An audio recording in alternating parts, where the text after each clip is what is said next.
ہمیں اپنے اور ملت کے حالات کو بہتر بنانے میں مدد ملے۔ یہ بات آج کے زمانے میں سارے مسلمانوں تک پہنچانا ضروری ہے، اور حقیقت میں پہنچی ہوئی بھی ہے، مگر غفلت کا بہت بڑا پردہ پڑا ہوا ہے۔ وہ یہ کہ اس دنیا میں ہمارا ہر مسلمان کا جو اصل مشن یا منصوبہ یا اصل مقصد و منزل ہے، وہ دنیا کے اندر ایمان کی سلامتی کے ساتھ زندہ رہ کر اور ایمان پر مر کر اللہ کے یہاں جا کر جنت تک پہنچنا ہے۔ شاید اس میں کسی مسلمان کا اختلاف نہیں ہوگا۔ اور ساتھ میں دوسری جو حقیقت ہے وہ یہ ہے کہ اللہ تعالیٰ نے اپنی حکمت و مصلحت کے تحت دنیا میں جب ہمیں بھیجا تو ہمارے ساتھ ایک ایسی طاقت کو بھیجا جس کا مشن زیادہ سے زیادہ انسانوں کو دوزخ میں پہنچانا ہے، جہنم میں پہنچانا ہے۔ یہ دونوں باتیں قرآن سے ثابت ہیں، آپ حضرات جانتے ہیں۔ ان کی آیات اور تفصیلات بیان کرنے کا موقع نہیں ہے، یہ بالکل مسلمہ مضامین ہیں۔ اب ہو یہ رہا ہے کہ اس زمانے میں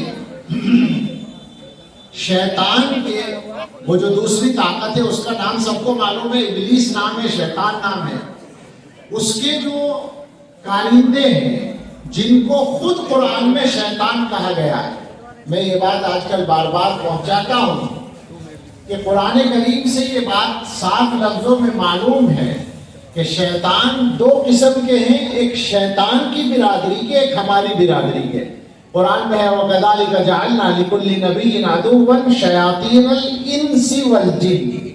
پہلے ان سے ہم نے اسی طرح سے ہر نبی کے لیے کچھ دشمن بنائے ہیں جو شیاطین ہیں، انسانوں میں سے اور جنات میں سے۔ اور جو دنیا کے حالات ہیں، میرے جیسے ناقص معلومات والے آدمی کو جتنا پتا ہے، اس کی روشنی میں آج کل میں یہ کہا کرتا ہوں کہ شیطان کے انسانی نمائندوں نے، یعنی انسانی شیاطین نے شاید اس زمانے میں اپنا کام اتنی مضبوطی سے پکڑ رکھا ہے کہ جناتی شیطان تو شاید آرام کر رہے ہوں، بڑے زیادہ محنت کی ضرورت باقی نہیں رہی۔ انسانی شیطان اتنے زیادہ مضبوط اور مستعد ہے اپنے مشن میں، بالکل سادہ لفظوں میں اور صاف لفظوں میں، کوئی راز نہیں ہے اور کسی پر کوئی الزام نہیں ہے کہ امریکہ سے لے کر ہندوستان تک وہ طاقت ہے جن کی مرضی کے بغیر، سبب کی دنیا کی بات کر رہا ہوں، مجھے معلوم ہے، ایمان ہے، اللہ کی مرضی کے بغیر کچھ نہیں ہوتا، لیکن سبب کے اعتبار سے، دنیا کے اعتبار سے ان طاقتوں کی مرضی کے بغیر پتہ نہیں ہلتا۔ ان طاقتوں کا یہ مشن ہے، اور اس مشن میں، اس کے منصوبوں میں رنگ بھرنے میں وہ بہت مستعدی کے ساتھ مصروف ہیں کہ دنیا میں یہ طبقہ جو اپنے آپ کو مسلمان کہتا ہے، جو حضرت محمد رسول اللہ صلی اللہ علیہ وسلم کا نام لیتا ہے، جو اللہ کا نام لیتا ہے، اس کو اس کے راستے سے ہٹانا ہے۔ اور ہٹانے کے لیے کون سا ذریعہ اختیار کیا جائے، اس میں کوئی قید نہیں ہے، ہر جائز اور ناجائز ذریعہ اس کے لیے استعمال کیا جائے گا۔ بہت پرانے زمانے سے اس طریقے کا استعمال چل رہا ہے تعلیم کا۔ تعلیم کے راستے کو انہوں نے بہت پہلے سے استعمال کیا ہے۔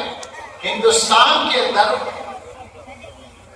مغلوں کی حکومت کے باقی رہتے ہوئے، یعنی 1857 سے پہلے مشن اسکول انگریزوں کے کام کر رہے تھے، عیسائیوں کے، اور حد یہ ہو گئی تھی، آپ نے پڑھا ہوگا شاید، کہ مولانا رحمت اللہ کیرانوی رحمت اللہ علیہ، جنہوں نے عیسائیت کے تردید پہ سب سے بڑا نام کمایا اللہ کی توفیق سے، وہ یہاں سے جب ہجرت کر کے 1858 میں مکہ مکرمہ پہنچ گئے تو انہوں نے اپنے گھر خط لکھا کہ میرے بھائی کا پوتا محمد سعید 10-12 سال کا بچہ تھا، میں چھوڑ کر آیا تھا اس کو، اب وہ کیا پڑھ رہا ہے مجھے بتایا جائے۔ تو جواب یہ پہنچا کہ سعید کا جو باپ ہے آپ کا بھتیجا وہ امبالہ میں ملازم ہے، بچہ اپنے باپ کے ساتھ وہیں رہتا ہے اور وہاں کے مشن اسکول میں پڑھتا ہے۔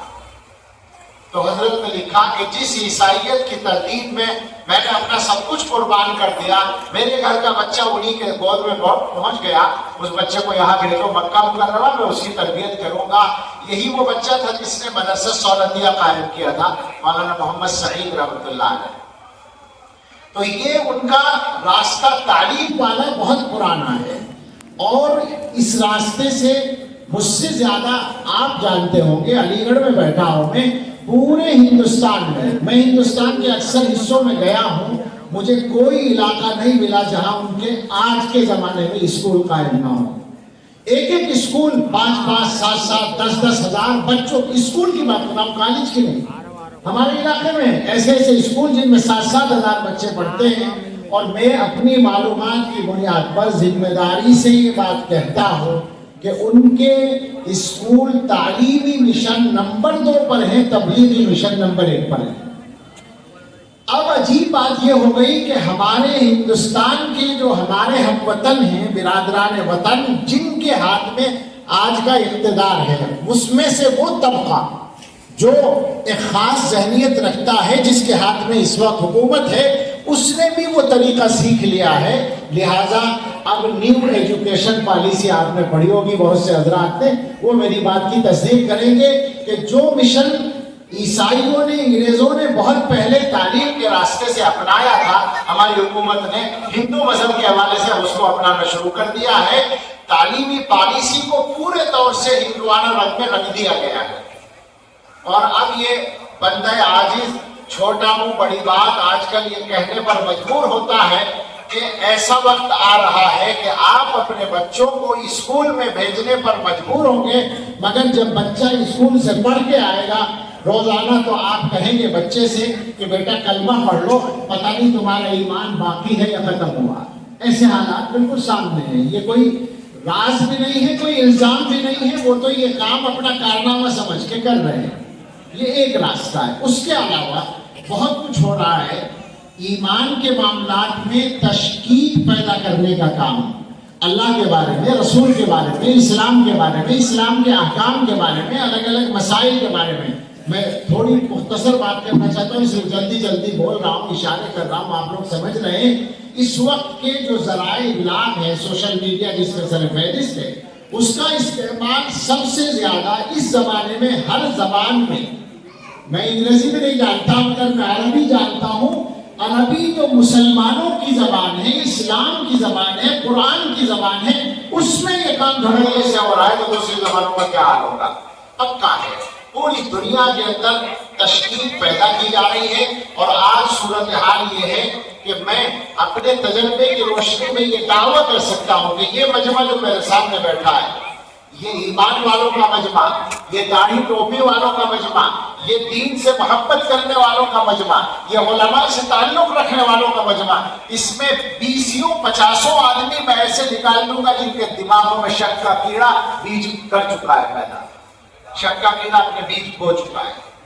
چھوٹی چھوٹی مجلسوں میں 1-2 آدمی مل جاتے ہیں جن کے دلوں میں شک ہے، اللہ ہی کے بارے میں شک ہے، یا اسلام کے بارے میں، یا حضرت محمد صلی اللہ علیہ وسلم کے بارے میں۔ یہ پورا ایک مشن ہے جو چل رہا ہے دنیا کے اندر۔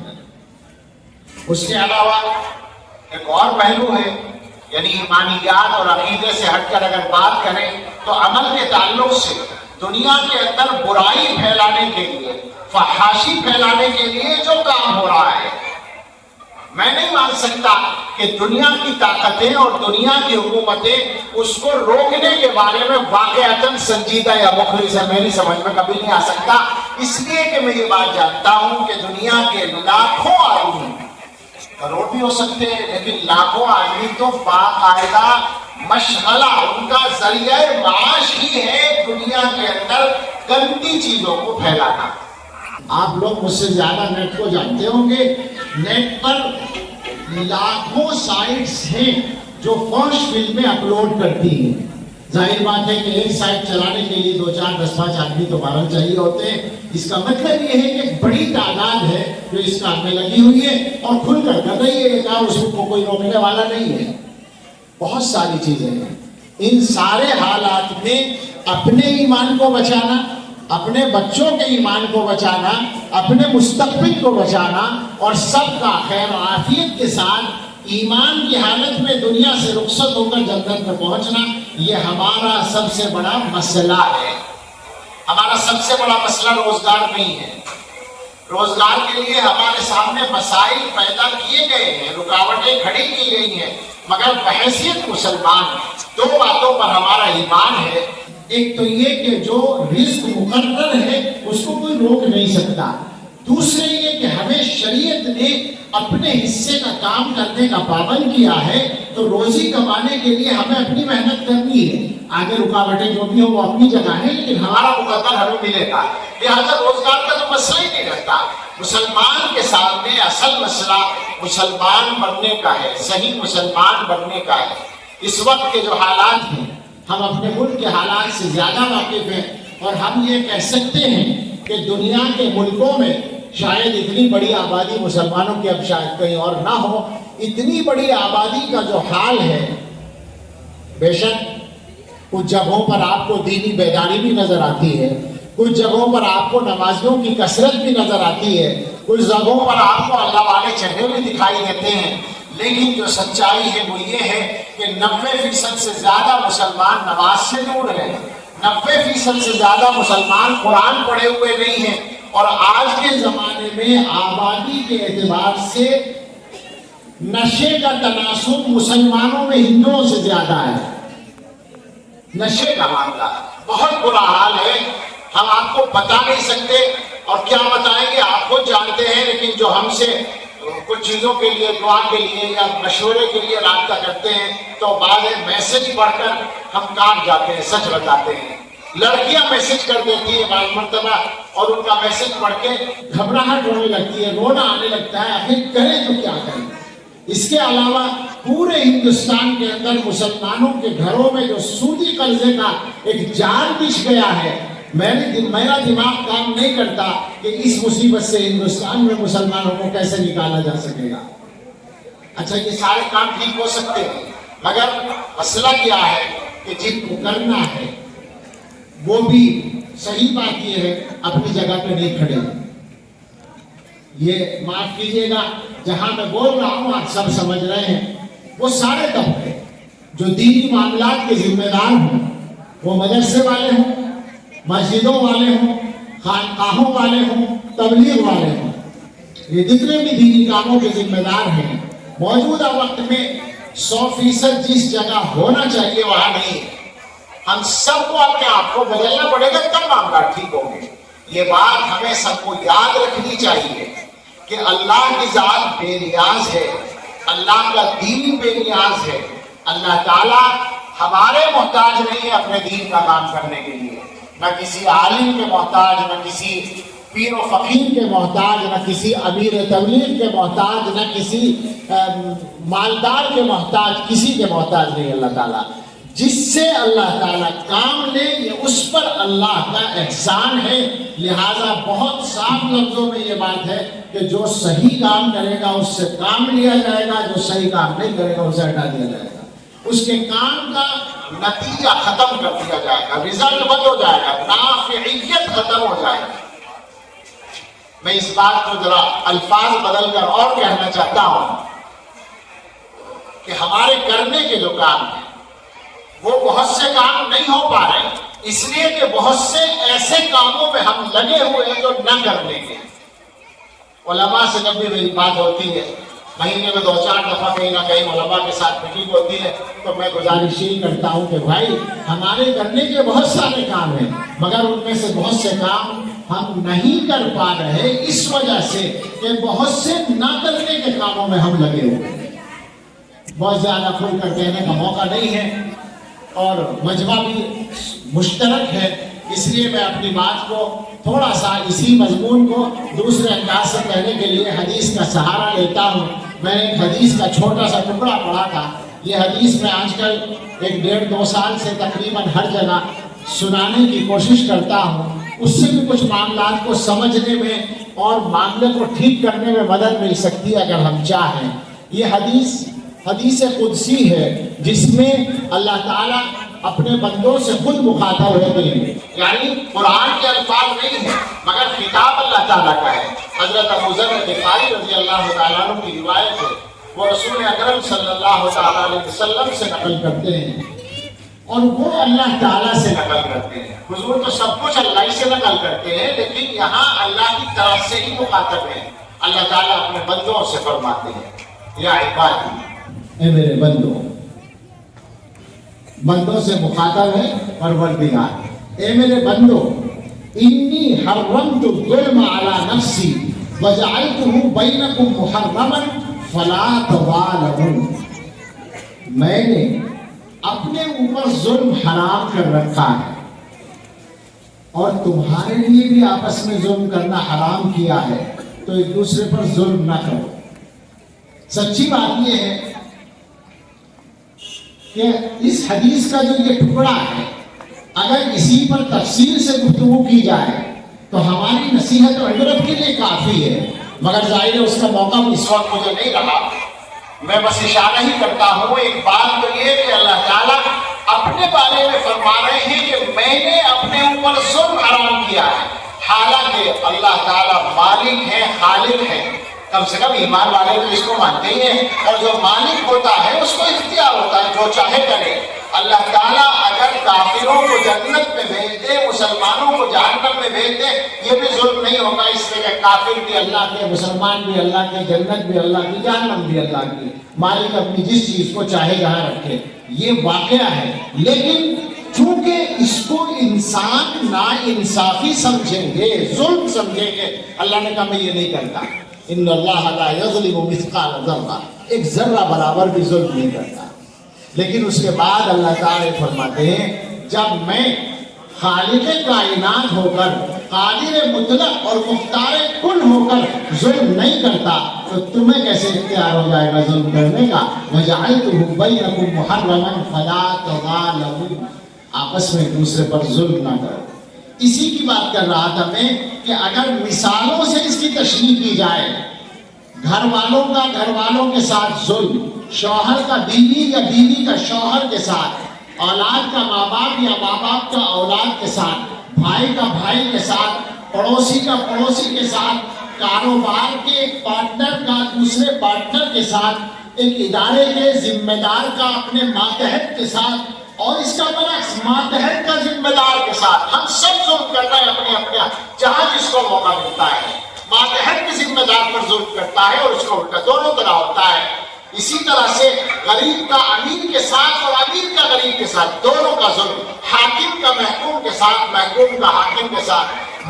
انسانوں کے جتنے طبقے آپ سوچ سکتے ہیں سوچتے چلے جائیں اور ہر ایک کے رویے پر غور کرتے چلے جائیں، سچی بات یہ ہے کہ دماغ روشن ہو جائے گا، سمجھ میں آ جائے گا کہ ظلم کی کتنی انتہا ہم انسانوں نے کر رکھی ہے، اور شاید یہی بنیاد ہے ہمارے بے سکون ہونے کی۔ آج کی زندگی میں جو سکون نہیں ہے وہ اسی وجہ سے ہم میں جو لوگ انصاف پر قائم ہیں وہ سکون کی زندگی گزارتے ہیں، آج بھی گزارتے ہیں۔ جو انصاف سے ہٹتے ہیں وہ بے سکون ہیں۔ تو یہ ایک مستقل مضمون ہے، ہمیں یاد رکھنے کی ضرورت ہے۔ وَجَعَلْتُهُ بَيْنَكُمْ مُحَرَّمًا فَلَا تَظَالَمُوا۔ اس کے بعد باری تعالیٰ نے تھوڑا سا اپنی شان کا اظہار کیا تاکہ بندے کچھ سمجھیں۔ فرمایا کہ یا عبادی کلکم ضال الا من ہدیتہ فاستہدونی اہدکم۔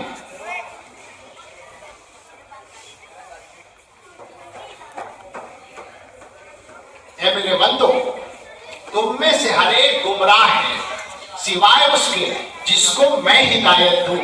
مجھ سے ہدایت مانگو میں تمہیں ہدایت دوں گا۔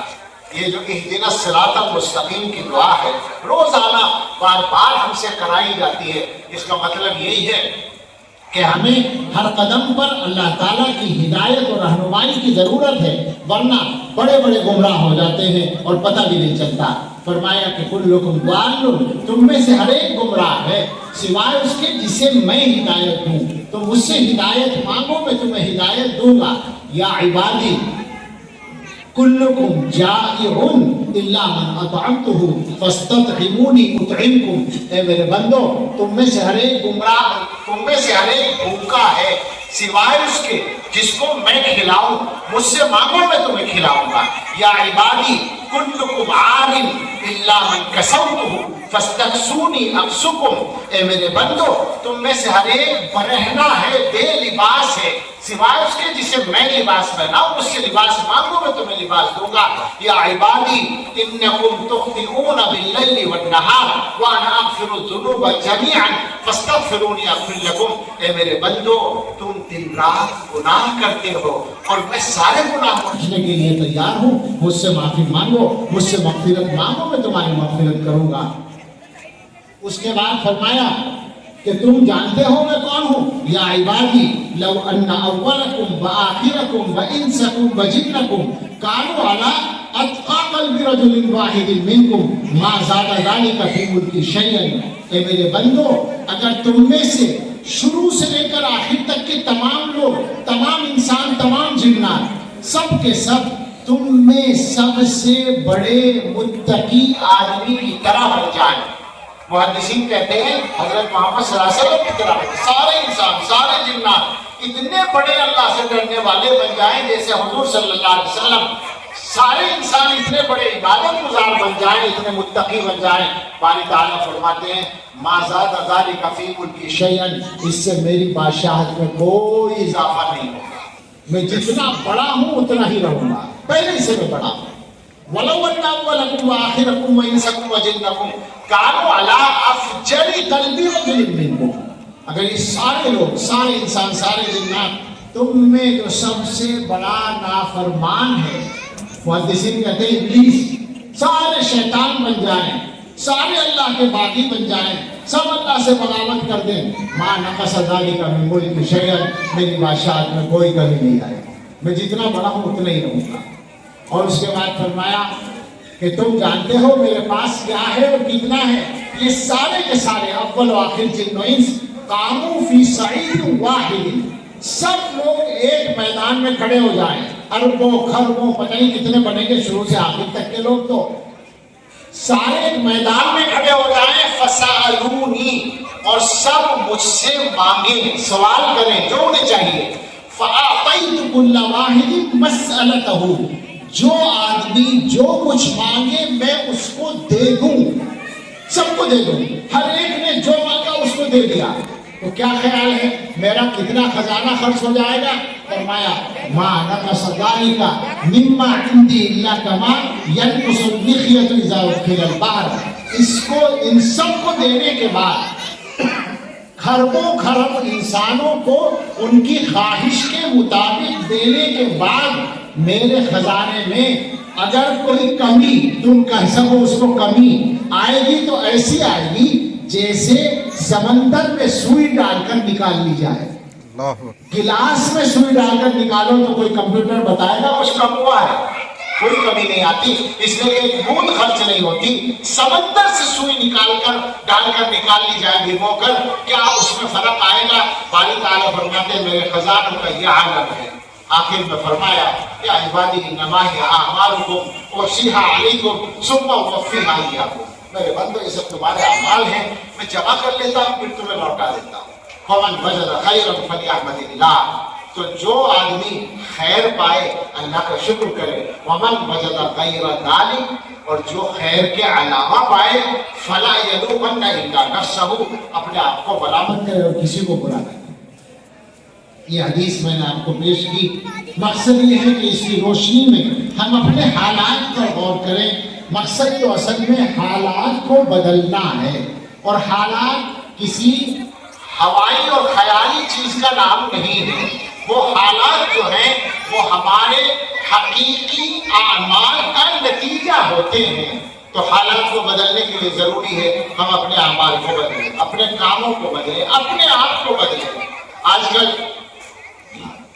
بات کے شروع میں بھی اور بات کے ختم پر بھی ایک ہی مضمون سمجھ میں آتا ہے کہنے کے لیے کہ بھائی اپنے آپ کو بدلنے کا ارادہ کریں۔ مشکل کیا ہے؟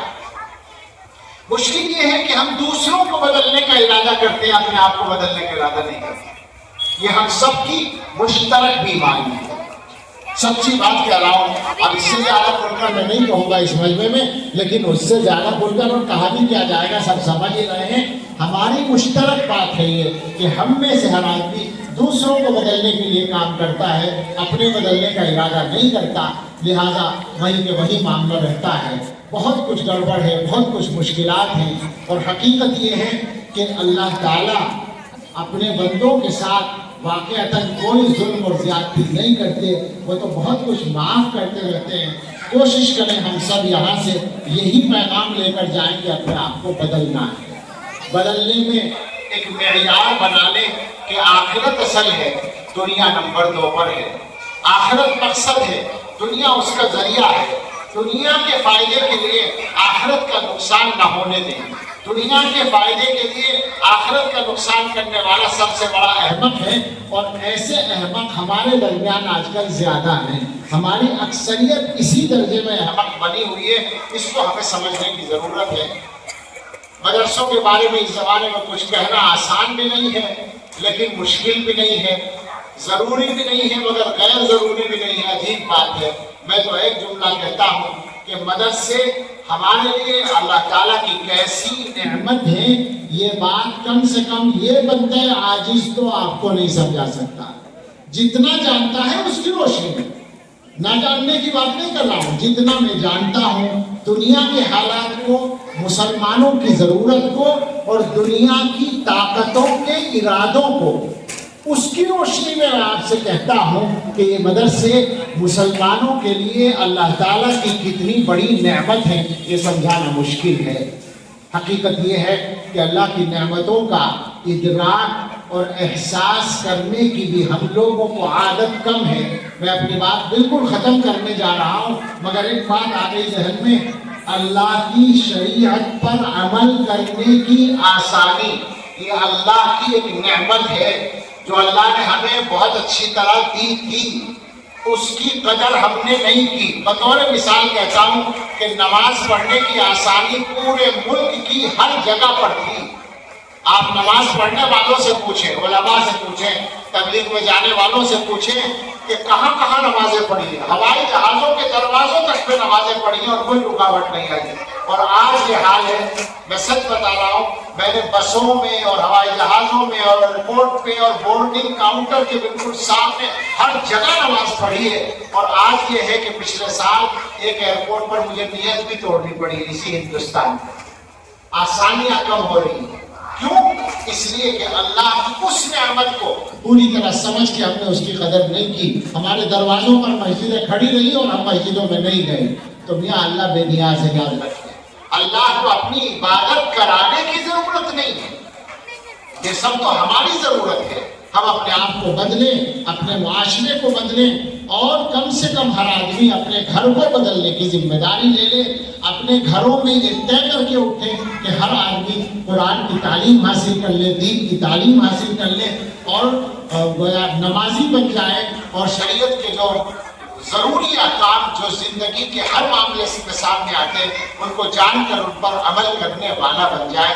مبارکباد پیش کرتے ہیں حضرت مولانا صغیر صاحب کو۔ نام صغیر ہے، ویسے بڑے کبیر ہیں، اور ماشاءاللہ مدرسے کا رزلٹ بھی کبیر ہے۔ اتنی بڑی تعداد ہے جن کی دستار بندی ہوئی ہے، یہاں اچھا اسٹاف جمع ہے، ہمارے بہت سے احباب ہیں یہاں، مولانا اسامہ صاحب، مولانا منتظر صاحب، اور میں معاف کیجیے گا سب کے نام معلوم بھی نہیں اور یاد بھی نہیں اور ضروری بھی نہیں، اصل تو آپ اللہ کے لیے کام کرتے ہیں، اللہ ہی کے لیے کام کرنا ہے۔ واقعہ یہی ہے، اگر یہی ایک روح ہم لوگوں میں زندہ ہو جائے تو ہمارے کاموں کی طاقت بڑھ جائے۔ واقعہ یہی ہے، تاریخ کی کتابوں میں ایک واقعہ مشہور ہے کہ مسلمہ ابن عبد الملک ایک کمانڈر تھے، انہوں نے ایک شہر پر حملے کا ارادہ کیا، دروازہ بند تھا قلعے کا، اندر سے سرنگ سے جانا تھا۔ اب سرنگ میں گھسنے، دشمن کی سرنگ میں گھسنا تو اپنے آپ کو بالکل موت کے منہ میں ڈالنا ہے۔